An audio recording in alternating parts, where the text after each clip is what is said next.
Bana mkubwa, heshima yako bwana. Heshima yako. Wanasemaje? Fresh kabisa. Ukiangalia mpaka sasa hivi watu wenye mwitikio wa kufanya mazoezi hususan ni kundi gani mpaka sasa kwa upande wako?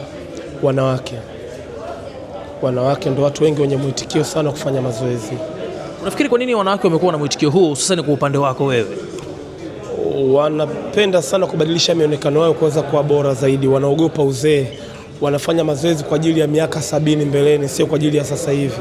Kwa wanawake ni moja wa watu bora sana katika upande wangu ambao wanapenda sana kufanya mazoezi.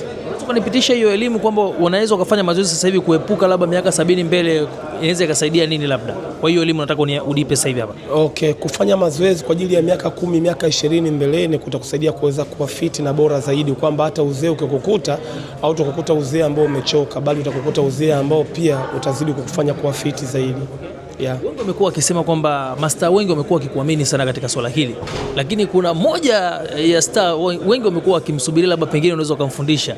Sitaki kumtaja hapa, labda ilishatokea labda kuna vyovyote labda amekutafuta kwa namna moja ama nyingine muweze kufanya naye kazi pamoja, kumtichi masuala mazoezi na vitu kama hivyo. Sijajua, maana mastaa wapo wengi, kuna mastaa viongozi, kuna mastaa wasanii wa muziki, mastaa kuigiza. Sijajua ni star gani. Diamond Platnumz. Ya Mungu akijalia nitafanya naye kazi hivi karibuni. Tunataka mkazungumza na mlizungumza nini sana sana? Ya tumeshazungumza kuhusu masuala fitness, lakini vile vile Simba aliniambia kwamba Denzel, naona namna ambavyo unafanya kazi yako kuweza kusaidia jamii, kugusa jamii, watu wenye changamoto za kiafya, na yeye pia ni mtu ambaye anapenda sana kugusa watu katika engo hizo, watu wenye changamoto.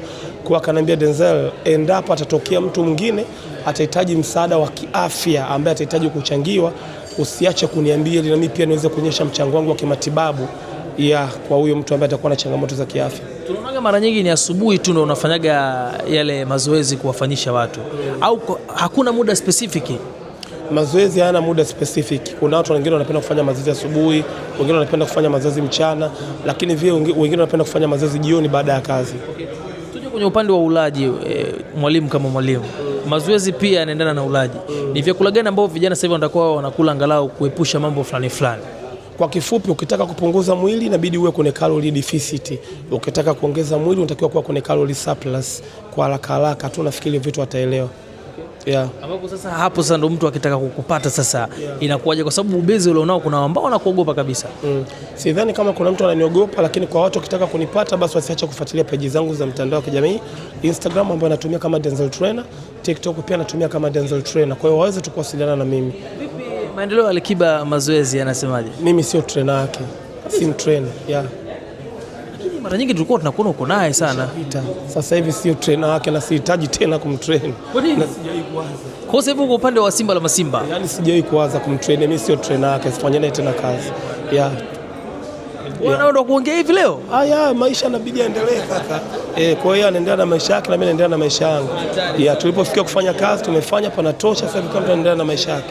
Nashukuru sana. Asante. Lakini nasikia alitumia muda mrefu kukuamini wewe kuwa trainer wake. Hata mimi pia nilimwamini na namshukuru pia, ameplay part kubwa sana kwenye kazi yangu. Namshukuru na Mwenyezi Mungu ambadiliki sana. Asante sana. Saidia sana kuweza kufika sehemu fulani. Asante sana. Asante sana.